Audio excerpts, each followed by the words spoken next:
Bom dia, meninas. Tô aqui para falar um pouquinho sobre o Lucas 7 e a mensagem que ele me passou, que foram muitas. Eu vou tentar ser o mais sucinta possível, prometo.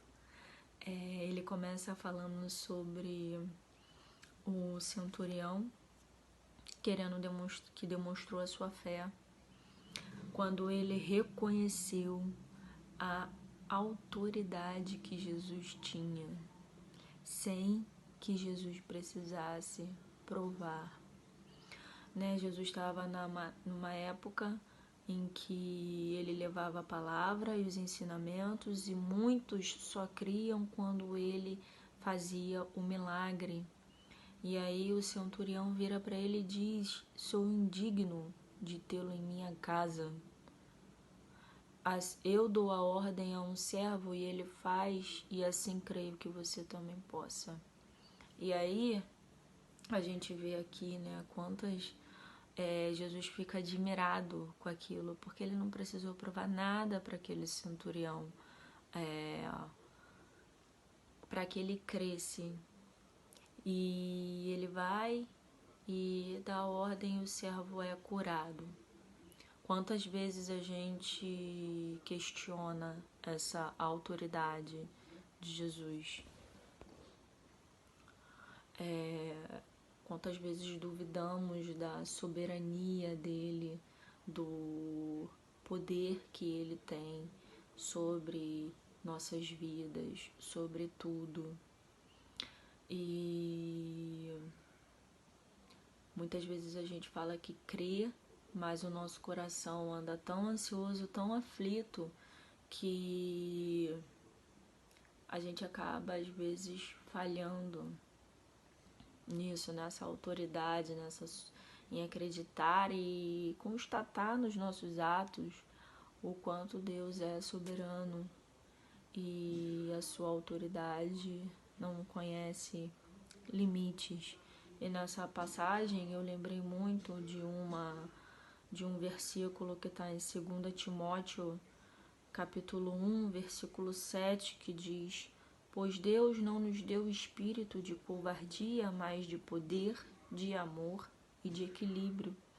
Quantas vezes a falta de equilíbrio no nosso emocional não permite que a gente sinta o agir de Deus ou que Ele haja em nossas vidas. Quantas vezes as nossas dúvidas põem à prova a autoridade de Deus em nossas vidas.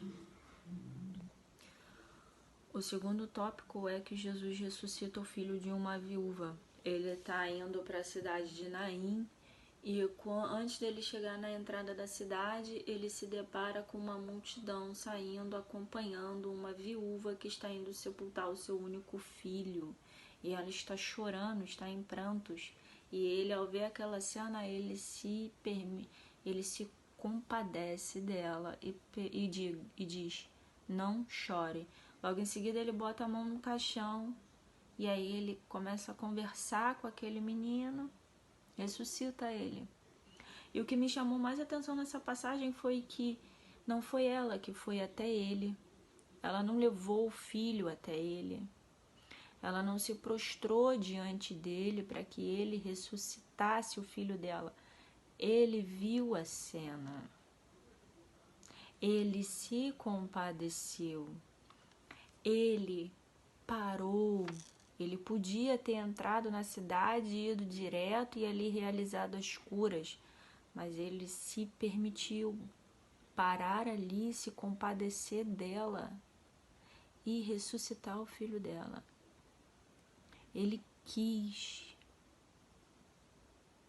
Quantas vezes eu fiquei pensando, Jesus deve ter vindo até mim e eu não estava sensível para senti-lo. E eu não estava sensível para senti-lo. Quantas vezes ele já deve ter vindo até vocês, uma de vocês, e vocês não estavam sensíveis ao toque dele, à presença dele. Nós somos falhos. Somos muito, muito, muito, muito falhos. E ainda assim, muitas vezes a gente grita, a gente chora, a gente se prostra. Quantas vezes a gente já até parou e falou assim, ele não quis, não sei porquê. Mas às vezes Deus quer e às vezes Ele não quer, que nem aquela música, se Deus fizer, Ele é Deus, e se Ele não fizer, Ele é Deus. Se a porta abrir, Ele é Deus, se fechar, Ele é Deus. E assim Ele vem e Ele vai. Muitas vezes é a nossa falta de sensibilidade que faz com que a gente não perceba a presença dele no nosso dia a dia. E o quão isso é difícil. Eu lembrei de uma passagem que está em Efésios 5:8, que diz: porque outrora vocês eram trevas, mas agora são luz no Senhor. Vivam como filhos da luz, pois o fruto da luz consiste em toda bondade, justiça e verdade, e aprendam a discernir o que é agradável ao Senhor. Aprendam a discernir o que é agradável ao Senhor. Vamos aprender a sermos mais sensíveis à presença do Senhor na nossa vida. Nós estamos passando por um momento muito difícil em que os nossos pensamentos ficam conturbados, preocupados, o nosso coração fica aflito, contrito, nós ficamos ansiosos, mas a gente não pode permitir que isso tire da gente a nossa sensibilidade de senti-lo em nossa vida, em nossa casa. Não podemos permitir que isso faça com que a gente não consiga discernir o que é agradável aos olhos de Deus. E vou para o terceiro tópico, que fala sobre Jesus e João Batista.